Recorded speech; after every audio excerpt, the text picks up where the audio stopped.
Hello viewers and my dear students, welcome to my YouTube channel. I am Dr. Zahida Begum Sheikh, Assistant Professor, Government Degree College, Hayat Nagar. Today's topic is a part of unitary executive, that is President. So, as a citizen of India, everyone knows that we have a President. Let's start with the introduction. Before introduction, I want to share some quotes about President. According to our father of constitution, Dr. Baba Saheb Ambedkar said, the president occupies the same position as the king under the English constitution. He is the head of the state but not of the executive. He represents the nation but does not rule the nation. He is the symbol of the nations. His place in the administration is that of a ceremonial device on a seal by which the nation's decisions are made known. The President of the Indian Union will be generally bound by the advice of his ministers. He can do nothing contrary to their advice, nor can do anything without their advice. The President of the Indian Union has no powers to do so as long as his ministers command a majority in Parliament. So, if we move on to next slide, according to our former Indian Prime Minister Jawaharlal Nehru said about President, yes, we have not given him any real power, but we have made his position one of the great authority and dignity. So, according to our constitution, President is a nominal executive head of the state, but not of the executive. He represents the nation, but does not rule the nation. He is elected head. It is for this reason that India is known as Republic. So, in next slide, the list of all presidents of India. In this slide, names and tenure of our Indian presidents. Listen carefully to the explanation, because here I am giving question and answer slides because it is easy for all students, not only political science but also who are preparing for competitive exams. So let's go. Who is President of India? If I go in detail about President, Indian President is the head of the state. He is the first citizen of India and he is a symbol of solidarity, unity and integrity of the nation. He is a part of Union Executive along with Vice President, Prime Minister, Council of Ministers and Attorney General of India. So, if you see in detail, the system of government of India is a cabinet form of government. The Indian President is therefore the constitutional head like the King or Queen of Britain. That is, all executive powers are constitutionally vested in him, although those are actually exercised by the cabinet. As per our Indian constitution, we have parliamentary form of government where there are two powers, nominal power and real power. Nominal power vested in head of the state, that is nothing but president, and real power vested in head of the government, nothing but prime minister. In our political system, the head of the state, president, exercises only nominal, means very less powers. The president supervises the overall functioning of all the political institutions in the country. This is so that they operate in harmony to achieve the objectives of the state. So, if you move our next slide, who can become the president? It is nothing but the qualifications. a citizen of India, because no just anyone can be the president of our country. There are certain rules and regulations.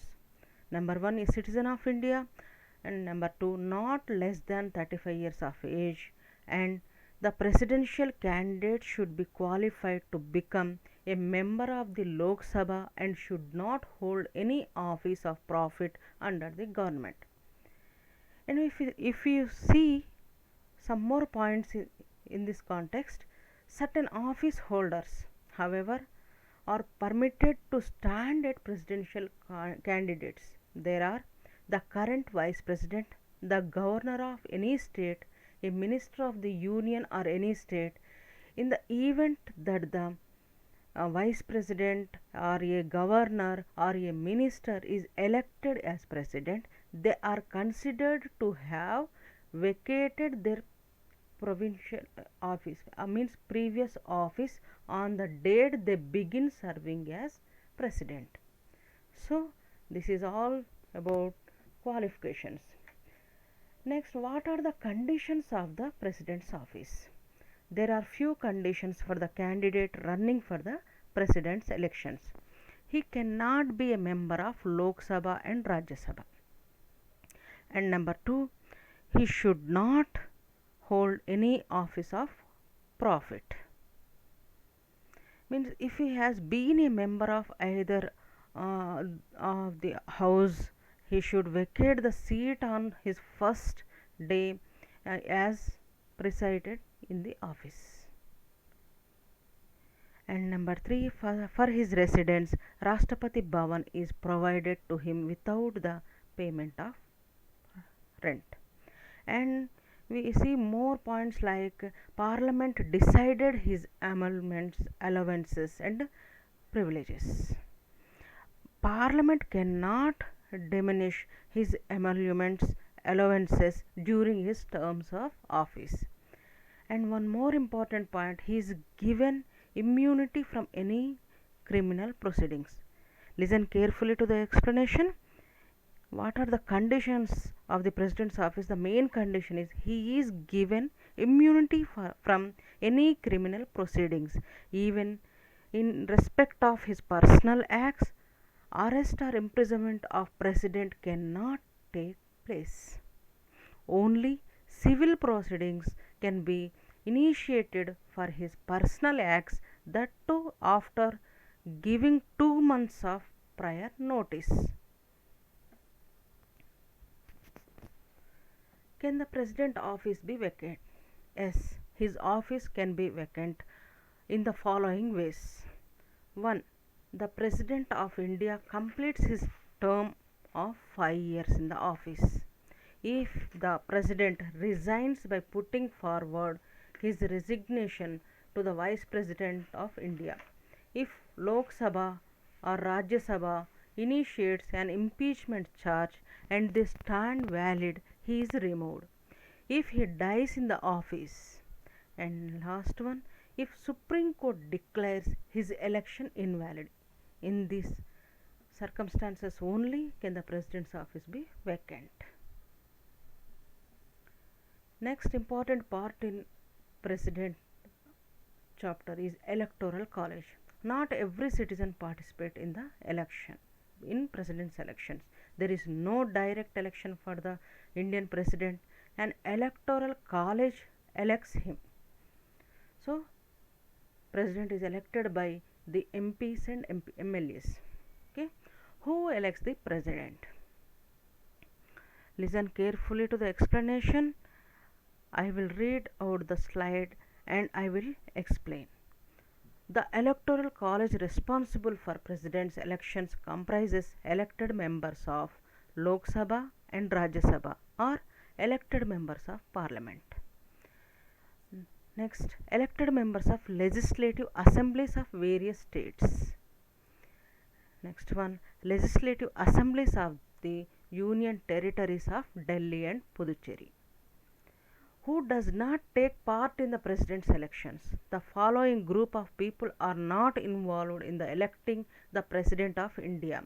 Nominated members of Lok Sabha 2 members and Rajya Sabha 12 members, nominated members of state legislative assemblies, member of legislative councils, both elected and nominated in bicameral legislatures, and also nominated members of union territories of Delhi and Puducherry. So there are some principles of election in president, because these principles are very important to understand the election process of president. The manner of election of president is provided by Article 55. Article 55 Indian Constitution. According to this article, the manner of election of president is provided. And number 2, indirect election. Indirect means not directly elected by people, elected by the MPs and MLAs only. And the most important, this principle is the system of proportional representation. What is the system of proportional representation? The elected candidates has to take more than 50% votes. Listen carefully. The elected candidates has to take more than 50% votes.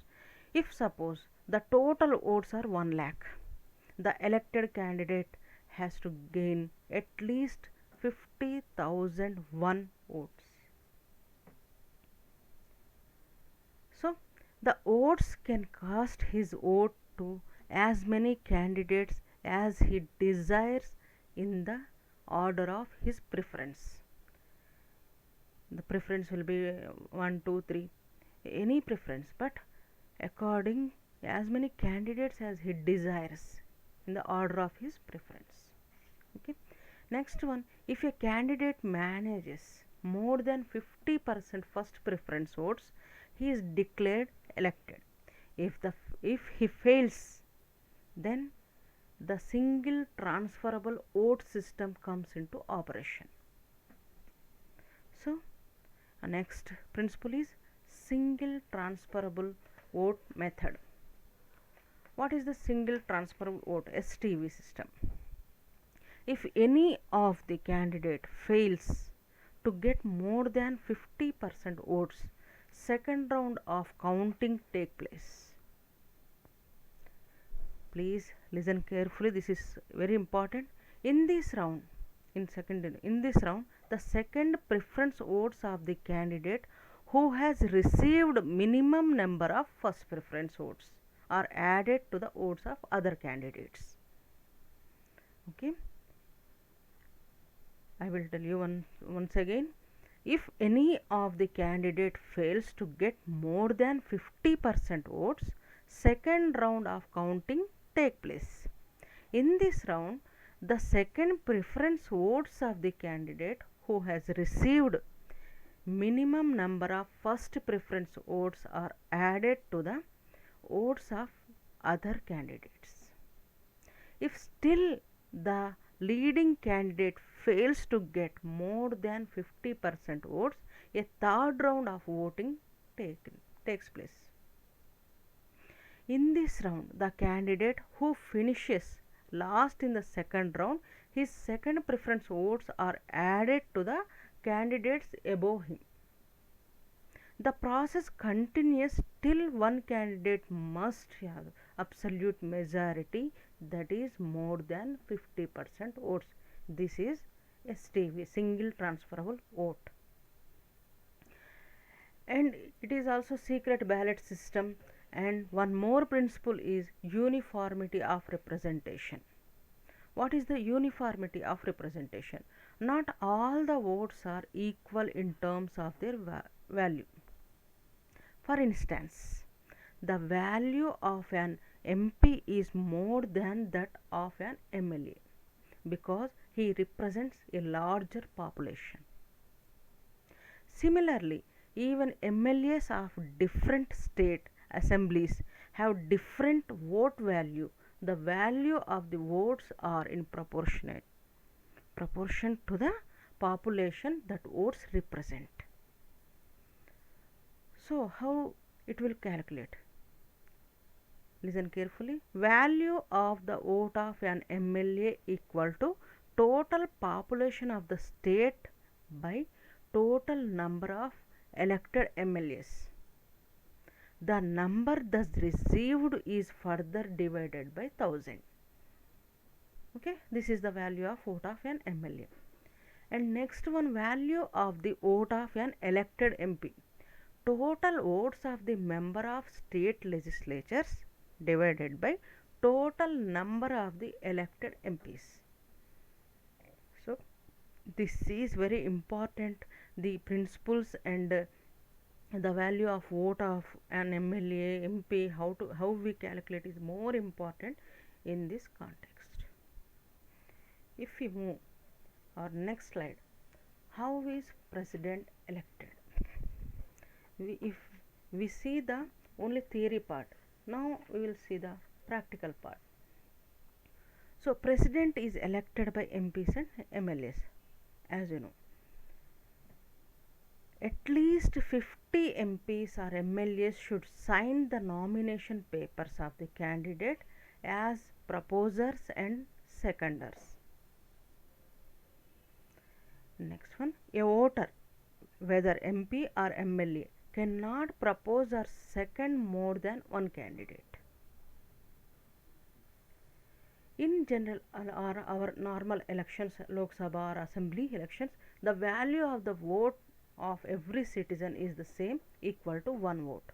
But in presidential elections, the value of the MP's vote and MLA's vote in a state is determined on the basis of the population of the state as per 1971 census.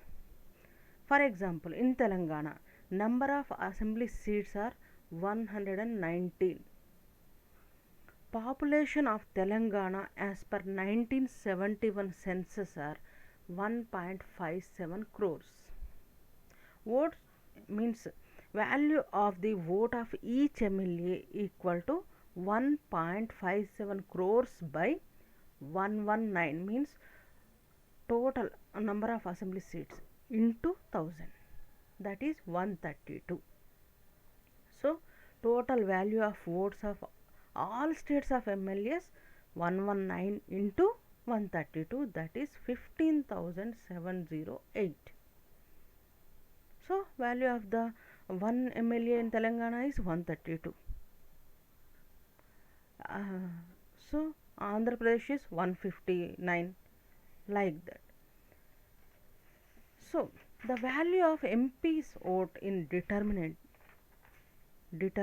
by dividing the total value of votes of all the MLAs from the states with the total number of MPs. Listen carefully to the explanation. It is very important to understand. For example, in 2017 elections, total value of votes of all MLAs are 5,49,495. Total number of MPs is 543 in Lok Sabha plus 233 in Rajya Sabha. Total 776. Value of the vote of each MP is 5,49,495 by 776 equal to 708. Total value of votes of all the MPs is equal to 776 into 708, that is 5,49,408. So the value of vote of one MP is equal to 708. Total value of MLA votes in 2017 is equal to 5,49,495. Then total value of MP votes in 2017 equal to 5,49,408. Have careful look. There are little bit difference. 5,49,495 total value of MLA votes and 5,49,408 the total value of MP votes in 2017. So total value of votes for the presidential elections in 2017 elections are 10,98,903. And the next part, polling. Every vote gives his or her preference wise only. His or her means in president candidate. MP's ballot is green in color. MLA's ballot is pink in color. So the counting part, a candidate should get 50% of first preferential plus 1 to be declared a winner in terms of total values. If no candidate gets the required first preferential votes, then the candidate with lone first preferential votes is eliminated and his votes are distributed via a clear winner emerges. This is called, already I told, single transferable vote system, STV. So the winning candidate goes to Rashtrapati Bhavan as president. And next part is oath taking by the president. The oath of administered by the Chief Justice of India. It reads, I, so and so, the president, do swear in the name of God that I will faithfully execute the office of the president or discharge the functions of the president of India, and will to the best of my ability preserve, protect and defend the law, and I will devote myself to the service and well-being of the people. So this oath represented in our conclusion part also. So please understand. And next, what is the term of president's office? Once president is elected, he holds office for 5 years. He sits in the office even after the completion of 5 years of given no new election have taken place or no new president has been elected till then. He can also be re-elected and there is no cap on his re-election. So what are the powers and functions of president? Listen carefully to the explanation part. Please, it is very important. There are executive powers, legislative powers and more powers have in president. But before the powers, you know some little bit about president, as the primary duty of the president is to preserve, protect and defend the constitution and the law of India as made part of his oath. Oath part is Article 60 of Indian Constitution. The president is the common head of all independent constitutional entities.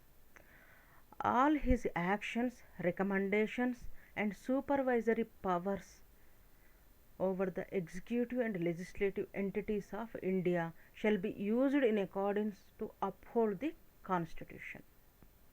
There is no bar on the actions of the president to contest in the court of law. So, the president of India is the head of the state. The system of government of India is a cabinet form of government. The Indian president is therefore a constitutional head like the king or queen of Britain.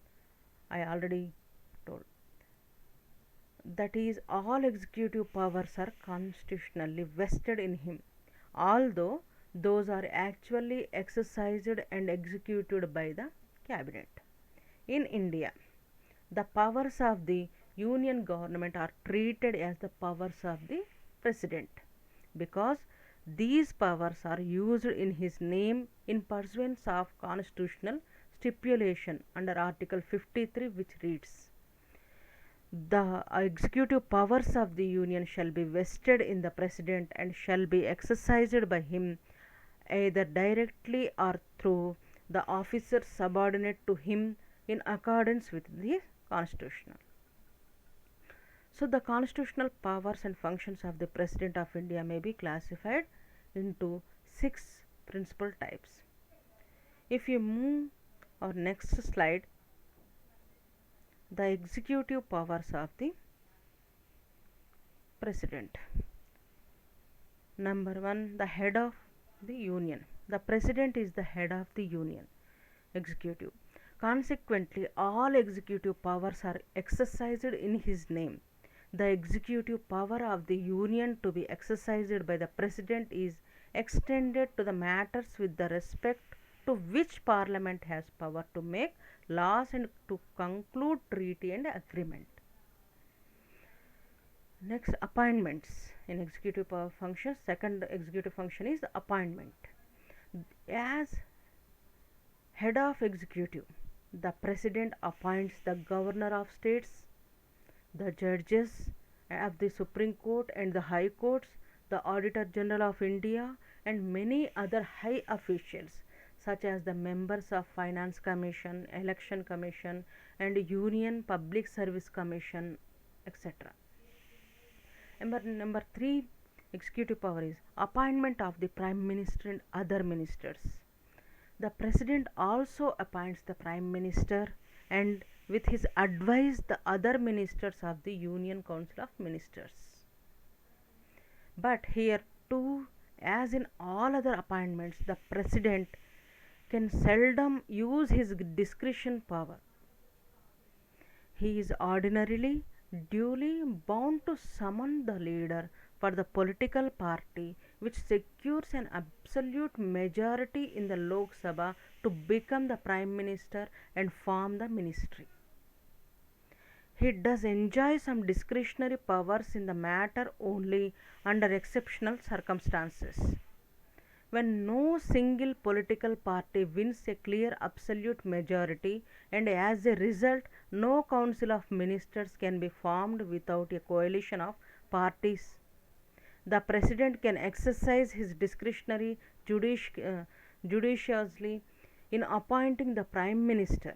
Such situations developed in the past. India has entered into an age of coalition politics, and it may so happen that no single party will be able to secure an absolute majority, and the president may be required to exercise his discretionary power for some time to come in appointing prime minister. Next, power can ask to prove majority in Lok Sabha. Union Council of Ministers normally remains in office for 5 years unless dissolved earlier for any reason. The president must be satisfied that the council of ministers enjoys the confidence of the majority of the Lok Sabha. In case of any doubt, he can ask the council of ministers to prove its majority in the Lok Sabha. As the prime ministers, for example, Sri H.D. Devegowda was asked by the president after the official withdrawal of support by the Congress party from ministry. The president can also dissolve the Union Council of Ministers in accordance with Article 75(2) of the Constitution if he finds that the ministry does not enjoy the support of the majorities in the Lok Sabha.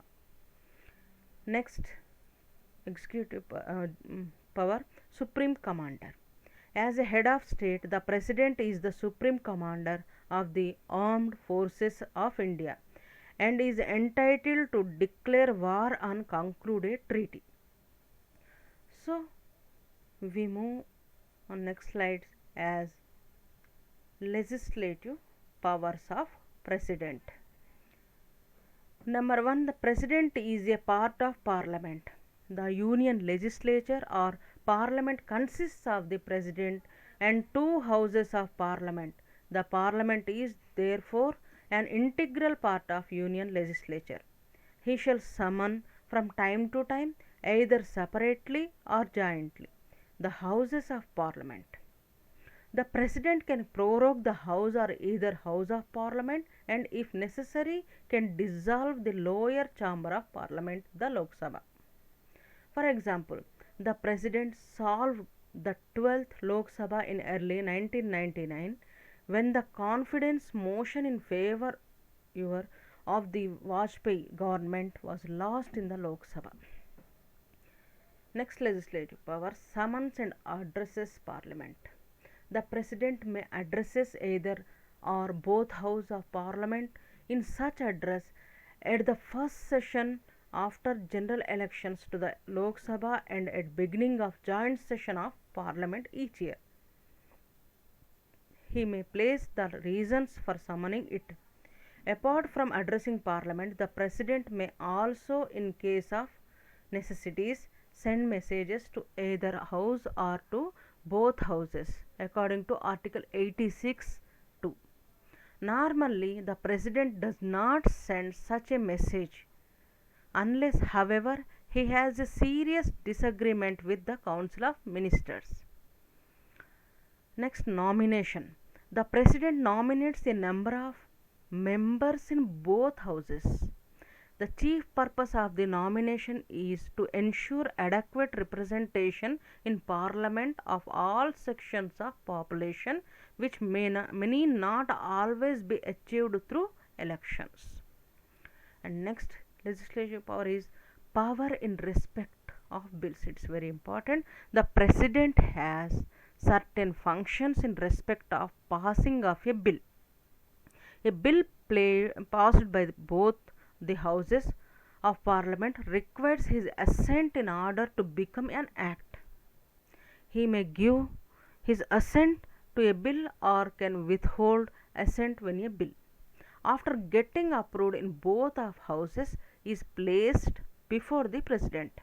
But if Parliament, acting on President's refusal to assent to a bill, passes it again with or without amendment for the second time and presents it to the President for his approval, the President shall not withhold his assent therefrom under Article 111. In other words, it becomes obligatory upon him to give his assent. In this regard, in certain cases, prior sanction of the President is required for initiating any legislation. For instance, bill for formation of new state or altering the boundaries of the existing state or states is to be placed before Parliament with prior approval of the President.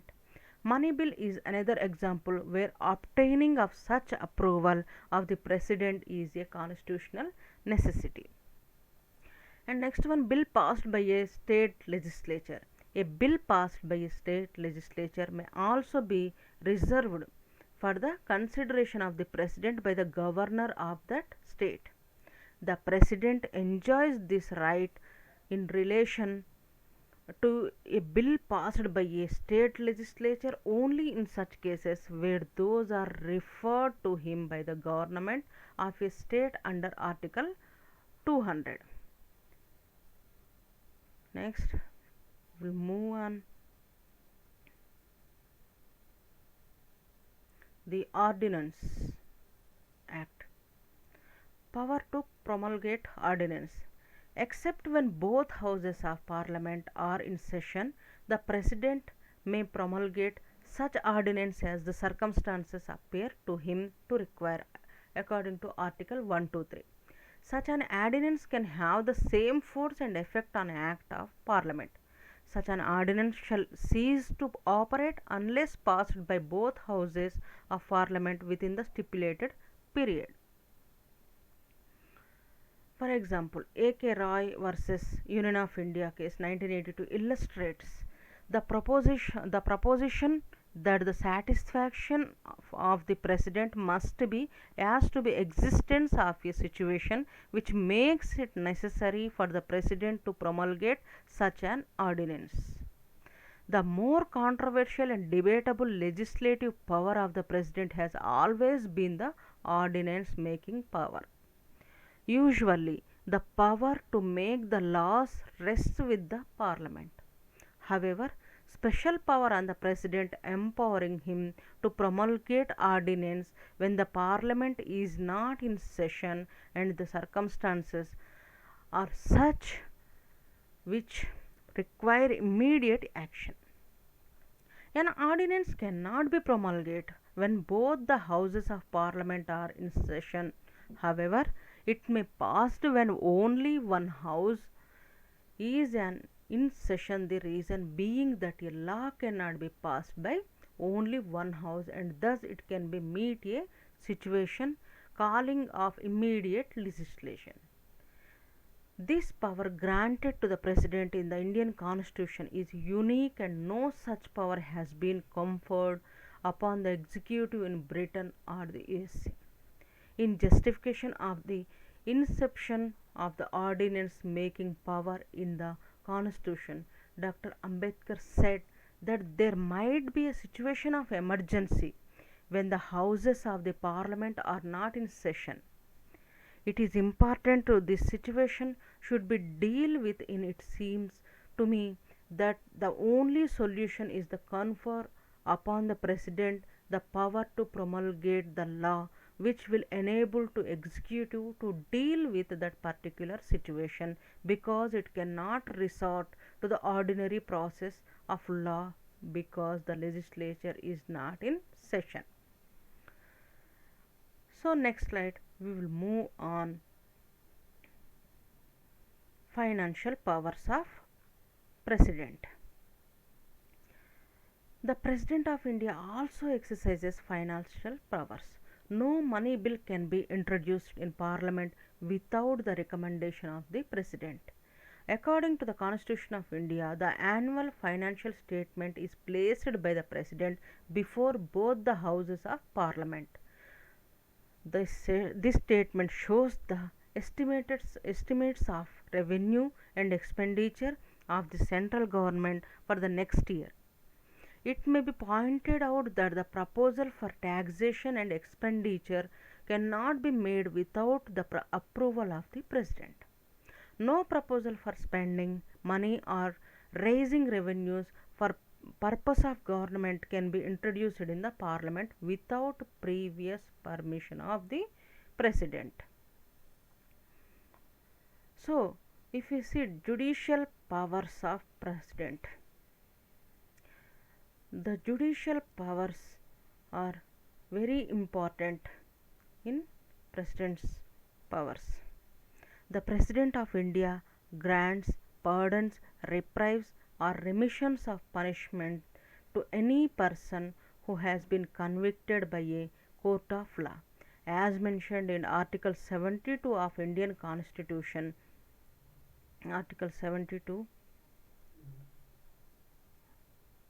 One second. Article 72 of Indian Constitution. The President is empowered with the powers to grant pardons in the following, means some situations. Punishments are for an offence against union of law, punishment is by a military court, sentence is that of death. The decisions involving pardoning and other rights by the President are independent of the opinion of the Prime Minister or the Lok Sabha majority. In most cases, however, the President exercises his executive powers on the advice of the Prime Minister and the Council. So, the next important powers of President is diplomatic and military and emergency powers. So, if we see the emergency powers of the President first, the Constitution of India empowers the President to proclaim three kinds of emergencies: national emergency, Article 352, emergency for failure of constitutional machinery in state, Article 356, and financial emergency, Article 360. It is very important. Please listen carefully to the explanation. What is national emergency? The President of India may issue a proclamation of national emergency when the security of India or any part therefore is threatened by war, armed rebellion, or external aggression. Such a proclamation of emergency may remain in force for an identified period, okay, or indefinite period. So during a proclamation of national emergency, the executive power of the states is to be exercised in accordance with the direction given by the central government. Parliament has the power to make laws on the subjects enumerated in the state list. The right to freedom of speech and expression, freedom to from form association, freedom to practice in profession, etc., embodied in Article 19 shall remain suspended. So, second one, failure of state constitutional machinery. In case of failure of constitutional machinery in the state, the President of India is authorized to make a proclamation to that effect. The maximum duration of this type of emergency is 3 years. During such an emergency, the President may assume to himself the executive powers of the state. The powers of the legislatures of the state are to be exercised by the Union Parliament. And third, financial emergency. The President may also issue a proclamation of financial if he is satisfied that the financial stability of India is threatened. This type of emergency may continue to remain in force for an indefinite period. The central government may give directions to the state for canons of financial property.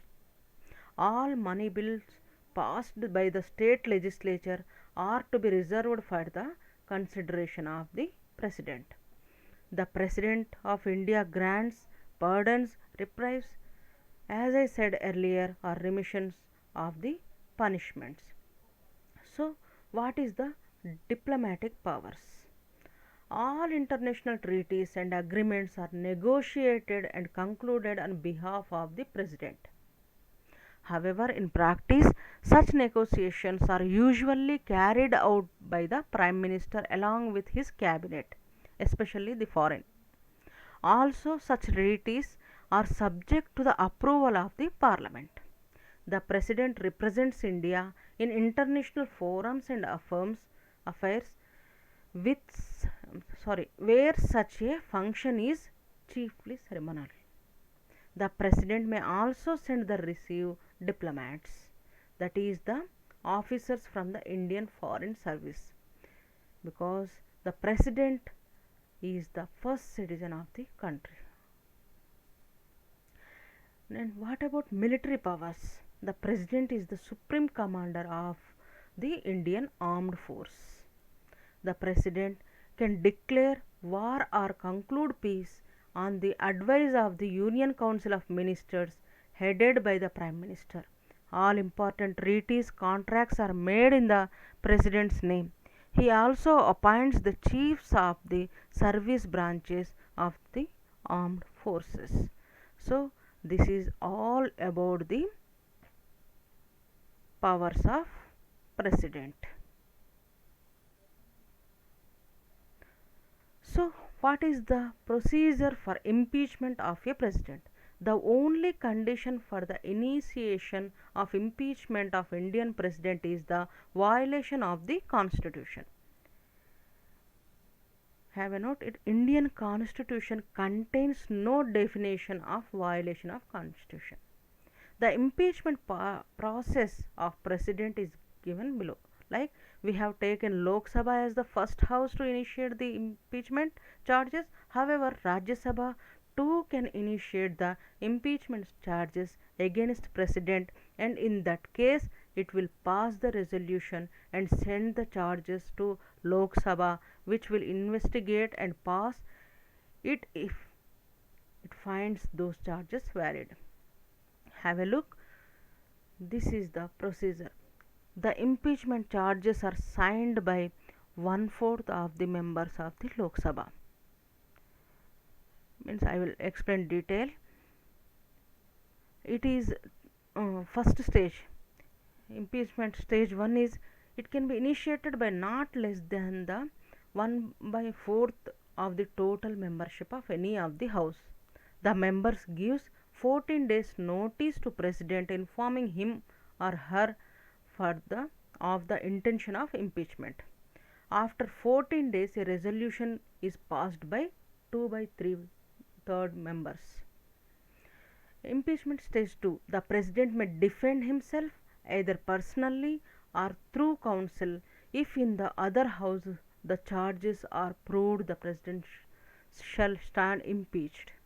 Such a resolution must be adopted by not less than 2/3 majority of total membership of the other house.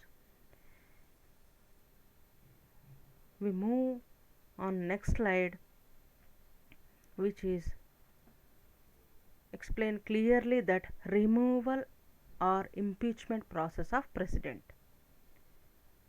Listen carefully. A president can be removed for violation of the constitution. The process may start in either of the two houses of the parliament. Either of the two houses can initiate the process. The charges levelled against the president have to be signed by at least 1/4 of total members of that house. The notice is sent up to the president and 14 days later it is taken up for consideration. The and one more, a resolution to impeachment the president has to be passed by a 2/3 majority of the total members of the originate house. It is then sent to the other house. The other house investigates the charges then have been made. During this process, the president has the right to defend himself or herself through an authorized counsel. If the second house also approves the charges made by 2/3 majority again, the president stands impeached and it is deemed to have vacated his or her office from the date when such a resolution stands passed. Other than impeachment, no other penalty can be given to the president for the violation of the constitution. So, if we move our conclusion part, to conclude, the makers of our Indian constitution neither wanted ministerial dictatorship sustained by a captive majority nor a presidential dictatorship. Moreover, it has not been our contention that the president has a right to dismiss the prime minister just because some information has been denied to him. To us, the real issue was not Article 78 and the President's right to seek and the Prime Minister's duty to give information under it, but the endangering national interest. The real issue was corruption, involving highest authorities and the attempts to confuse and thus conceal the facts from the nation. If the President seeks to unravel those facts through his right under Article 78 and if he feels that national interests are in jeopardy on the basis of those facts, he has not only a right but a duty as per the oath he has taken. I discussed earlier this point. So, to dismiss such a government and ask it to seek fresh mandate from the people. The president is the symbol of national unity, political stability, and continuity. Mandate for more broad-based than that of Council of Ministers. Therefore, he cannot remain a helpless and hopeless spectator and allow the constitution to be trampled or the interest of the country jeopardized. So, this is all about the president. Now, my topic of president, till now we discussed about what is Ambedkar said, what is Nehru said, and what is the who is president, and how is president elected, election process, who is taking part of the president election and who is not taking part of the president election, and also discussed about term of president, qualifications, and detailed report on powers and functions, and also we discussed about impeachment. So I think I covered all these topics in president. Hope you all enjoyed my lecture. Thank you once again. We will discuss our next union executive in our next class. And thank you one and all.